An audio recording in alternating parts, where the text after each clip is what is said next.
어, 오늘 요단강에 대해서 말씀을 드리도록 하겠습니다. 저도 성지순례를 가보니까 그냥 냇물에 불과해요. 무슨 강은 아닌데 워낙 물이 없는 동네이다 보니까 좀 과장되게 표현을 합니다. 갈릴리 호수를 갈릴리 바다라고 그러고 예, 요단 졸든 리버라고 그러고요. 근데 사실은 큰 냇물인데, 근데 이제 수학기에는 물이 범람해서 건널 수 없는 큰 강처럼 된다고 합니다. 근데 하나님이 고를 때 다른 길도 있는데 요단을 건너가게 하셨거든요. 왜 그렇게 하셨을까?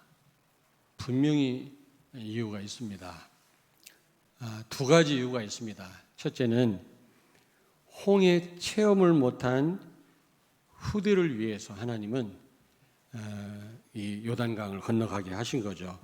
오늘 여기 23절 4장 23절 24절에 보니까 같이 한번 읽겠습니다.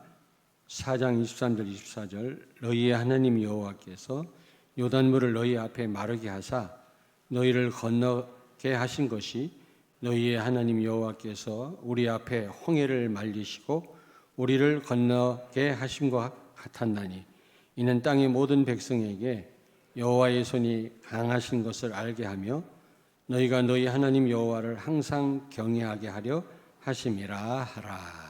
그렇습니다. 다시 말하면 홍해 체험을 못한, 너무 어려가지고 홍해를 건널 때 그 상황을 잘 인식하지 못한 그 후대들하고 광야에서 태어난 후대들, 그들을 위해서 요단을 건너가게 하셨다라는 겁니다. 이 갈라진 게 아니라 요단 강물이 흐르다가 언약궤를 맨 제사장들이 쓴 그곳으로부터 물이 멈췄다 그랬어요. 이게 보통 기적이 아니지 않습니까? 물이 갈라지는 것도 기적이지만 그 엄청난 물이 딱 멈춰버렸어요. 그래서 마른 땅처럼 건너갔다 그랬거든요. 이런 기적을 일으키신 겁니다. 누구 때문에? 홍해 체험을 못한 그런 새로운 후대들 때문에. 또 하나는 아직 태어나지 않았지만 미래 후대들을 위해서 하나님은 요단을 건너가게 하신 겁니다. 그러면서 요단강 중간에 물이 이제 중단됐을 때, 끊겼을 때 그 바닥에서 돌을 12개를 주워다가 길갈에 기념비를 세우거든요. 왜 기념비를 세우냐면 새로 태어난 후대들이 이게 무슨 돌무더기인가 물어볼 때 요단강을 하나님의 능력으로 걷는 것을 설명해 주라는 겁니다. 여기 오늘 4장 20절부터 22절에 보면 그런 내용이 나오거든요. 아무튼 여러분 새로운 후대와 앞으로 태어날 후대를 위해서 요단을 건너가게 하신 겁니다. 이런 기적을 체험하게 하신 거죠. 여러분들도 반드시 지금 우리와 같이 신앙생활하는 아직까지 하나님의 능력을 제대로 체험 못한 정체성의 혼란을 겪고 있는 후대들에게 정확하게 여러분이 하나님의 능력을 전달하고 또 새로 태어날 후대들에게 작품을 남기려면 여러분이 반드시 이 요단 체험을 하셔야 됩니다. 자, 그렇다면 홍해 체험하고 요단 체험은 같은 내용인데 다시 한번 홍해 체험에 대해서 같이 좀 생각을 해보도록 하겠습니다. 여러분, 그 바다가 둘로 나눠졌다. 십계라는 영화 보셨죠? 큰 물벽을 이루어가지고 중간으로 200만이 건너가지 않습니까? 여기서 우리는 무엇을 알 수가 있습니까? 그렇게 9번의 재앙을 내려도 9가지 재앙을 내려도 끔찍도 안 하던 이 애굽 왕 바로가 마지막 재앙에 손들었잖아요. 어린 양 피 발랐을 때 항복을 하고 말았습니다. 이 바로 왕은 사단을 상징합니다. 여러분, 사단은 그 어떤 것에도 끔찍하지 않습니다. 예수 그리스도 앞에서만 꼼짝 못하는 줄로 믿습니다. 그래서 결국 출애굽했잖아요. 마지막 재앙을 통해서 근데 그 체험을 한 이스라엘 백성들이 홍해 앞에 왔을 때 홍해가 갈라졌단 말이에요. 다시 말하면 그리스도의 능력입니다. 예? 그리스도가 모든 문제 해결자라는 거. 이 홍해 사건을 통해서 다시 한번 우리가 여러분 확신하고 이 언약을 붙잡아야 될 줄로 믿습니다. 예수는 그리스도다. 계속 말씀드립니다마는 참 이 언약을 모르면 여러분 어떻게 되겠습니까? 많은 목사님들이 성도들이 그런 간증을 하더라고요. 내가 복음을 못 깨달았으면 아마 이 세상 사람이 아닐 거라고. 그 15년 동안 제가 사당동 총신대학을 나왔는데 합동층 목사였는데 제가 잘렸거든요. 면직을 당했는데 대전에서는 유일하게 나 혼자 잘렸습니다. 그런데 우리 형제가 8남매인데 7명이 목사 아닙니까? 15년 동안 얼마나 핍박했는지 몰라요. 우리 친구들도 하나도 나 만나주지도 않고 그러다가 개혁총회에 들어가면서 이제 만나주더라고. 1년에 2번씩 이제 콘도에 자면서 서로 대화도 하고 대화도 안 통해요, 사실은. 그리고 가끔 만나서 족구도 하고 그러는데 보면은 사모님이 돌아가셨든지 목사님들이 대수술을 했다든지 지금 목회지가 없다든지 전부 그래요. 몇천 명 모이는 익산에서 큰 목회를 하는 이 친구 목사님 계신데 대수술을 큰 수술을 하고 거기서 봉고차 하나 사는데 장로님들이요 몇천 명 모이는 교회입니다. 제가 한번 가봤거든요. 봉고차 하나 사는데 6개월 걸렸대요. 당회를 하면서. 참 말이 안 되잖아요. 차 한 대 사는데 6개월 걸려 장로님들이 어떤 차를 살까 고민하다가 그러는 사이에 지구는 완전 흑암이 사로잡았죠. 그런데 제가 왜 이 말씀드리냐면 사모님이 돌아가셨든지 화병으로 아니면 목사님들이 병들고 수술하고 난리예요. 뭐 복음 우리가 깨달았다 할지라도 아플 수 있잖아요. 저도 그렇게 건강한 편은 아니지만 그러나 너무너무 고생하는 거 있죠. 복음 몰랐으면 저도 반은 죽었을 겁니다 아마. 정말입니다. 나 하나 주체를 못하는데 여러분들을 어떻게 섬겨요? 엄청난 영적 문제들을 가지고 실패를 가지고 교회에 오셨을 텐데 제가 무슨 능력으로 여러분을 돕습니까? 저도 아마 살아남지 못하지 않았을까? 별로 반응이 없네. 예. 여러분 예수가 그리스도다. 이 언약을 몰랐으면 여러분 어떻게 됐을 것 같습니까? 한번 좀 자신을 돌아보기를 바랍니다. 이 홍해 사건을 통해서 예수는 그리스도구나. 하나님의 능력을 체험한 거 있죠. 어린 양 피를 바르고 그 강대국 이집트 왕 바로가 항복했지 않습니까? 출애굽을 했는데 또 이 홍해가 갈라지다니 정말 앞으로 오시겠다고 하는 이 창세기 3장 15절 언약의 주인공 그 여자의 후손 예수 그리스도는 모든 문제 해결자구나. 아마 그걸 깨달았을 것입니다. 그런데 그때 젖을 먹거나 새로 태어난 후대들은 그 체험을 못했거든요. 그리고 두 번째로 홍해 체험을 통해서 삶 저주에서 해방됐음을 그들은 완전히 깨달은 거 있죠. 노예가 아닙니다. 이제 그 홍해에서 죽었습니다. 죄와 마귀와 지옥의 저주에서 완전히 해방됐어요. 이제 하나님 자녀 백성이 된 것입니다. 할렐루야. 노아 홍수 때 그 홍수가요, 노아 식구들과 그 멸망당한 사람들을 구분했듯이 세례는 구분하는 거거든요. 근거가 없는 게 아닙니다. 분명히 우리는 구별된 사람들이거든요. 모든 저주에서 해방됐어요, 여러분요. 염려 마시기를 바랍니다. 다 이뤘다, 끝냈다 그랬어요. 우리에게 있는 문제는 문제가 아닙니다. 우리 앞에 홍해가 있습니까? 하나님의 큰 능력을 체험할 수 있는 기회입니다. 재앙과 저주, 죽음이 아닙니다. 우리는요. 그런데 많은 성도들이요, 미리 겁을 먹어요. 사단한테 속습니다. 안타깝게. 그리고 세 번째로 로마서 6장 6절 11절 말씀처럼 죄의 종이 아니죠. 이제는 옛사람은 죽고 새 사람이 되었어요. 하나님의 백성, 하나님의 자녀가 되었죠. 그리고 갈라디아서 2장 10절 나는 죽고 내 안에 사는 분은 그리스도예요. 이제 주인이 바뀐 겁니다. 여러분, 주인이 바뀌었단 말이 무슨 말입니까? 완전 책임지시겠단 말이기도 하지만 예수님을 여러분이 주인으로 모실 때 여러분이 변화돼요. 그렇지 않습니까? 우리 집에서 내가 마음대로 할 수 있잖아요. 저 액자 저쪽으로 옮겨라 할 수 있습니다. 그러나 남의 집 가가지고 저 액자 옮겨. 이거는 이렇게 내가 지시할 수 없잖아요. 우리 집도 아닌데. 여러분이 예수님을 주인으로 모실 때 여러분이 변화돼요. 주님은 여러분을 바꾸십니다. 계속 내가 주인 노릇하면 나는 바뀌지 않아요. 맨날 똑같아요. 10년 전이나 지금이나 똑같습니다. 그러나 그리스도를 주인으로 모시고 사는 성도는 변화됩니다. 영적인 상태가 바뀝니다. 주인이 누구냐에 따라서 그 상태가 바뀐다니까.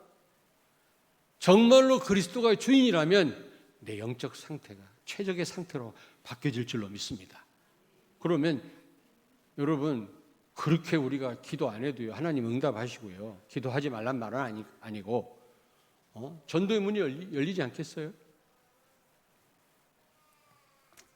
자, 이렇게 홍해를 통해서 이런 갈라지는 이 체험을 통해서 이 중요한 이런 언약들을 붙잡게 되었고요. 두 번째입니다. 요단 체험입니다. 요단 체험. 홍해 체험하고 비슷합니다. 첫째는 요단을 물을 멈추게 함으로 마른 땅처럼 이스라엘 백성들이 건너갔잖아요. 그 사건을 통해서 하나님의 능력을 체험한 겁니다. 왜냐하면 조금 있으면 지금 가나안 7족속과 31명의 왕들하고 전쟁을 해야 되거든요. 그런 상황에 하나님은 그 요단 강물 멈추게 하심으로 하나님의 능력을 체험케 하신 거 있죠. 그들에게 큰 믿음을 주신 겁니다. 왜냐하면 지금 이제 본격적인 전쟁을 해야 되니까요. 뿐만 아니라 정체성을 확인하게 하셨고 정체성에 대한 확신을 갖게 하신 겁니다. 요단강을 하나님 건너게 하심으로. 여러분, 이 이스라엘 백성들은 구별된 자 아닙니까? 분명히 특별히 구별한 사람들이거든요. 근데 뿐만 아니라 여호수아서 1장 6절에 보니까 가나안 땅을 주시겠다고 약속을 받은 사람들입니다. 오늘 여기 3장 10절을 같이 한번 읽겠습니다. 3장 10절, 여호수아 3장 10절을 한번 같이 한번 읽겠습니다. 또 말하되 살아계신 하나님이 너희 가운데 계시사 가나안 족속과 헷 족속과 히위 족속과 브리스 족속과 기르가스 족속과 아모리 족속과 여부스 족속을 너희 앞에서 반드시 쫓아내실 줄 이것으로서 너희가 알리라. 아멘. 여러분, 237 나라와 5천 종족을 살릴 그런 약속을 받은 백성들이라니까. 그러니까 보통 이 축복받은 사람들이 아니죠. 이 요단강을 건너감으로 말미암아 이 정체성에 대한 확신을 가져란 말이죠. 여러분이 이런 체험을 꼭 하시길 바랍니다. 그리고요, 결국에는 이걸 통해서 가나안 정복에 대한 큰 믿음을 소유하게 된 거죠. 그렇다면, 자, 여러분, 이 홍해 체험과 같은 내가 구별된 사람이다, 엄청난 축복받은 사람이다, 이걸 체험 못한 우리 후대들과 새로 태어날 후대들한테 우리가 증인이 되려면 우리도 체험해야 되잖아요. 안 그렇습니까? 그러려면 어떻게 해야 되겠냐? 오늘 말씀대로 하면 됩니다. 첫째로 언약궤를 맨 제사장들을 따라갔다 그랬어요. 쫓아갔다 그랬거든요. 여기 여호수아서 3장 3절에 보니까 무슨 말입니까? 강단 말씀, 철저하게 강단 말씀 붙잡고 강단 말씀 따라가라. 그 말이에요, 여러분요. 아까도 말씀드렸습니다마는 유 목사님 시대적인 전도자거든요. 심지어는 2000년 만에 회복된 이 복음이고 전도 전략이라 할 정도로 하나님이 우리에게 큰 복을 주셨어요. 만약에 독일에 이런 목사님이 태어났다면 우리가 독일로 가야 돼요. 독일만 얼마나 딱딱합니까? 통역자를 세워야 되고. 근데 지금 우리 시대에 이 한국에 그런 분을 태어나게 해서 우리가 이 엄청난 말씀을 듣는다고 하는 것은 최고의 축복이죠. 축복입니다. 그래서 어쨌든 여러분이 이 흐름 속에 있어야 돼요. 본부 흐름 속에. 그래야만 시간표를 알고 방향을 우리가 잃지 않습니다. 그러나 여러분이 직접 응답받을 말씀은 강단 말씀이에요. 우리는 본부 말씀을 통해서 강단 말씀을 선명하게 붙잡을 수 있어야 돼요. 근데 어떤 분들은 강단 말씀을 소홀히 해요. 가만히 보면. 제가 문득 지나가다가 포럼하거든요. 아주 저를 싫어해요. 지나가는 분 불러가지고 이번 어떻게 말씀 붙잡았냐 물어보니까요. 슬슬 피하더라고. 가능하면 나를 안 만나려고 그러는데 가끔 해보면 강단 말씀이 전혀 안 나와요. 본문 말씀하고 이게 일맥상통해 가만히 따지고 보면 이게요 같은 겁니다, 사실은요.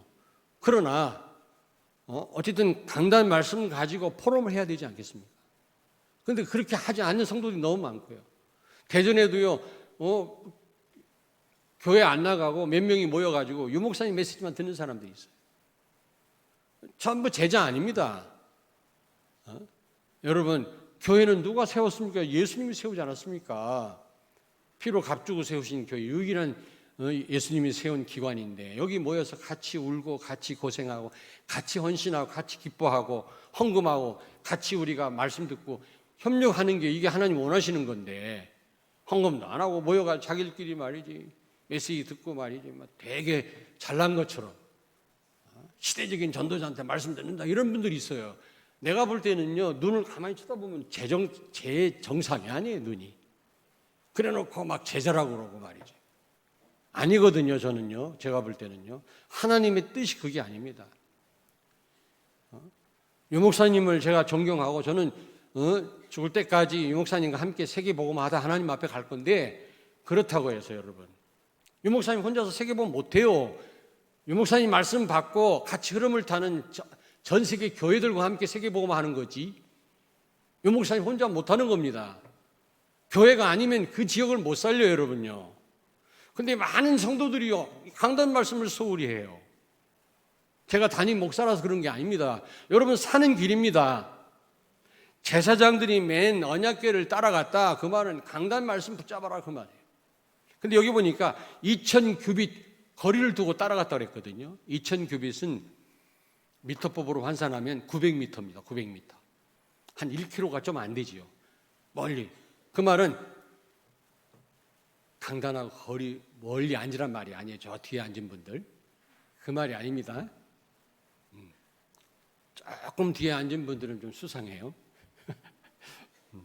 저는 별로 그걸 안 따져요. 가끔 여기 강의하러 온 목사님이 다 앞에 앉으라고 막 그러는데 저는 그렇게 하고 싶지는 않아요.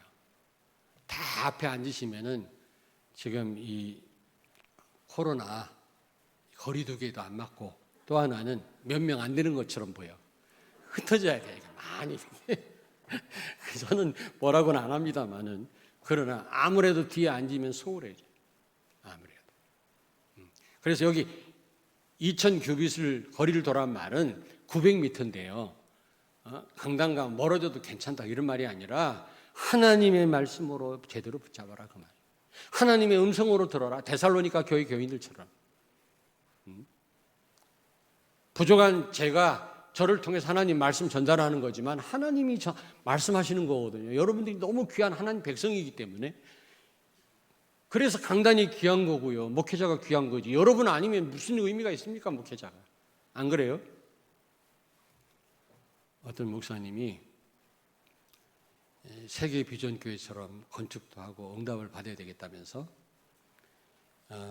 건물을 얻었는데 예식장 건물 얻었어. 우리가 예식장 건물 썼었거든요. 그러면 응답 온다고 예식장 건물 얻었어요. 그러면서 이름도 비전이란 말 들어가면 혹시 응답하시지 않겠냐. 그래서 이름도 비전이라는 말을 썼어요. 근데도 안 되더라고요. 하나님 은혜지. 근데 또 한 가지 그 목사님이 우스운 얘기를 했어요. 그 광 목사 얼굴이 잘생겨갖고 혹시 교회가 붕괴는 근데 이걸 어떻게 할 방법이 없다네. 이제 우스갯소리를 한 말이지만 아니 예식장 건물 얻었고요. 이름도 비전 교회입니다. 근데 얼굴은 어떻게 할 수가 없다네. 그게 내가 아이고 참 하나님의 은혜지 그게. 예? 또 비웃지 마세요 또. 여러분 강단 말씀 생명 걸고 여러분 붙들고 살기를 바랍니다. 정말입니다. 유 목사님 말씀을 통해서 우리가 더 선명하게 붙잡을 수 있어야 돼요. 그 말씀 때문에 강단을 놓치면 안 돼요. 그런 분들이 많다니까. 여러분 잘 몰라서 그렇지 많아요. 그런 분들이. 그래서 우리 성도들은 그런 분들이 별로 없다고 생각하지만 그럴 수가 있거든요. 그러면 안 됩니다. 그래서 저는요 주일 오후 예배 메시지 듣기 전에 어떤 기도하는지 아세요? 오늘 유 목사님 말씀 듣는데 우리 교회가 나아갈 방향을 알게 해주시고 오늘 말씀을 통해 더 선명하게 그리고 시간표를 알게 해주세요. 우리가 얼마나 뒤떨어졌는지 어떻게 우리가 빨리 쫓아가야 되는지 그걸 알게 해주시고 강단 말씀을 더 선명하게 붙잡을 수 있도록 하나님 역사해 주옵소서. 저는 그렇게 기도하고 유 목사님 말씀을 들어요. 그 말씀을 통해서 강단을 더 붙잡고 우리 교회를 살필 수 있어야지. 교회 따로 그 말씀 따로 그냥 교회는 관심이 없고 그렇게 해가지고는요 응답 못 받습니다. 하나님 뜻이 아닙니다. 그거는요. 어쨌든 유 목사님 말씀과 강단 말씀 생명 걸고 붙잡기를 바랍니다. 하나님 말씀으로 여러분이 받는다면 기도 안 할 수 없잖아요. 하나님 말씀으로 약속으로 받지 않기 때문에 기도 안 하는 거예요. 뭐 바빠서 거리가 멀어서 거의 핑계더라고 내가 보니까. 새벽 기도 나오는 분들에게 그 문가에서 50만 원씩 드린다. 5만 원짜리 10장씩 드린다면 들것에 들려서 들어올 겁니다. 아마. 그거 받으려고. 거리, 피곤 다 핑계. 진짜 하나님 말씀이요 언약이요 성취된다는 확신이 있으면 왜 안 나오겠어요? 왜 기도 안 하겠어요? 저도 정말 기도와 거리가 먼 사람인데 기도하는 시간이 즐거운 게 왜 그러냐면 하나님 말씀으로 믿어지고요. 이 언약을 깊이 깨닫다 보니까 기도가 되어지더라고. 기도 체질이 원래 아닙니다, 제가. 많은 응답을 하셨죠. 어쨌든 여러분 하나님의 음성으로 강단 말씀 받기를 바랍니다. 그랬을 때 여기 여호수아 3장 16절 17절 보니까 물이요 제사장들이 물 가운데 서서 언약궤를 메고 서 있으니까 물이 거기서 딱 끊겼다 그랬어요. 아 이럴 수가 있습니까? 그 엄청난 물이요 그냥 거기서 멈춰 서 버렸다니까. 그 다음부터 마른 땅이 돼버렸어요. 이런 기적이 어디 있습니까? 하나님의 말씀은 강단 말씀 반드시 성취됩니다. 여러분 말씀을 정말 하나님의 말씀으로 여러분들이 붙잡기를 바랍니다. 음성으로 듣기를 바랍니다. 그리고 여러분이 정말 내가 먼저 체험하고 내가 우리 후대들한테 증거해야 되겠다. 증인이 되겠다. 이런 중심을 가지고 여러분이 강단 말씀을 잡고 기도하신다면 하나님이 이런 요단의 이런 체험을 하나님이 여러분들한테 하게 하실 줄로 믿습니다. 결론입니다. 결론. 우리 후대들요 주일날 주일학교에서 잠깐 말씀 듣고 이런 체험 제대로 하기가 어렵습니다. 복음으로 각인뿌리 체질되기 어렵거든요. 어떻게 해야 됩니까? 렘넌트 서밋 24 교회 시스템을 우리가 만들어야 돼요. 계속 말씀 들을 수 있는. 근데 감사하게도 지금 우리 주일학교 우리 선생님들 얼마나 많이 수고하십니까? 그리고 또 비전 어린이집 인격이 형성되는 그 나이에 그 시간표에 복음을 계속 들을 수 있다고 하는 거 너무 감사한 일이잖아요. 너무 감사합니다. 여러분 1살부터 3살, 적어도 6살 사이에 평생 인격이 형성된대요. 그때 복음을 들으니 말이지. 이거는 보통 이게 축복이 아닙니다. 참 이런 시스템이 있는 게 너무 감사하죠. 거기다가 지금 비전 교육원이 있어가지고 지금 여러분 학업 캠프 하고 있잖아요. 이거 왜 학업 캠프를 하고 있냐면 앞으로 대안학교를 세울 지금 계획을 가지고 지금 그렇게 학업 캠프를 안 하면 갑자기 대안학교 세운다고 뛰어들어서 아이들을 가르칠 수가 없어요. 이런 노하우가 쌓여야만 할 수가 있는 거거든요. 그런 준비를 하고 있는 겁니다. 근데 얼마 전에 여기 건물이 나와가지고 막 너도 나도 우리 중직자 분들이 산다고 해가지고요. 살려고 해봤더니 불법 건물이네. 그래서 뒤로 미뤘습니다만은 어쨌든 여러분 우리가 이걸 놓고 기도해야 돼요. 제가 아프리카 사역을 한 20년 됐잖아요. 한제가. 근데요. 그 20년 전에 우리 성도들 한 18분 모시고 아프리카 땅을 처음 밟았는데 가보니까 선교사님이 너무 힘들어 하더라고요. 그래서 그 현장을 돌아보고 다시 돌아왔다가 목사님 7분을 모시고 다시 들어갔어요. 제가요. 그 목사님들하고 다 현장을 본 다음에 그 유치원 건물이 허수룩한 건물이 몇 개가 있더라고. 4칸인가. 근데 이 건물 이 한 칸 짓는데 얼마냐 그랬더니 200만 원이래요. 왜냐하면 거기는 유리창이 없으니까. 창문이 없어. 난방실 이런 게 필요 없거든요. 그래가지고 그러면 우리 하나씩 맡아서 치자. 그래가지고 7분이 7개 교실을 더 이제 200만 원씩 교회 성금해가지고 교실을 만들어가지고 아이들을 더 많이 모집을 했는데 어느 날 가보니까 그 아이들 등교시키는데요. 벤치를 가지고 막 등교를 시켜요. 보니까 중상류층 아이들을 보내더라고. 왜? 교사들이 빵빵하니까. 왜냐하면 페이 조금만 줘도 좋은 교사들을 이렇게 채용할 수 있거든요. 그런데 문제는 뭐냐? 이제 유치원에서 졸업하면 끝이라. 계속해서 이 복음을 못 들어요. 그래가지고 다시 한국에 돌아와서 유성회에서 아프리카에 관심 있는 목사님들 다 모이라고 그랬죠. 모여가지고 회의해가지고 우리 교회에서 1,000만 원 막 해가지고 한 1억 이상 모아가지고 거기 지금 2층까지 지타가 중단했는데 우리 선교사님이 그 다음에 해서 지금요 벌써 오랫동안 제가 못 가봤습니다만 지금 이제 킬리만자로 쪽에 제가 관심을 가지고 사역을 하기 때문에 우리 교회가 못 가봤습니다만은 지금은요 아마 고등학생들까지 아마 교육하고 있을 겁니다. 그런 아이들은 이제 이슬람하고 겨뤄도 이길 수 있고요. 천주교하고도 이제 아마 겨뤄도 영적 싸움에 이길 겁니다. 아마 미래를 주도할 겁니다. 그들이요. 우리 교회도요 기도하셔야 됩니다. 진짜 이걸 놓고 우리 렘넌트들이 정말 복음으로 각인 뿌리 체질화되도록 이 요단의 체험을 할 수 있도록 하나님의 능력을 정말로 체험하고 정체성에 대한 확신을 갖고 영적인 전쟁을 할 수 있도록 현장을 살릴 수 있도록 우리가 체험케 하려면 우리가 이런 24 교회 시스템이 필요하다니까 기도해 주시길 바랍니다. 그래서 이 체험을 한 그 후대들이 결국에는 가나안을 정복하지 않았습니까? 그리고 그 다음 후대들에게 기념비를 세워서 그 요단의 체험을 계속해서 전달하지 않았습니까? 우리가 이런 응답을 받아야 될 줄로 믿습니다. 기도하겠습니다. 하나님 감사합니다. 요단 체험을 우리 모든 성도들이 체험을 통해서 지금 렘넌트들과 앞으로 또 태어날 렘넌트들에게 정말 이 놀라운 축복과 체험을 전달하게 하여 주시옵소서. 예수님의 이름으로 기도하옵나이다. 아멘.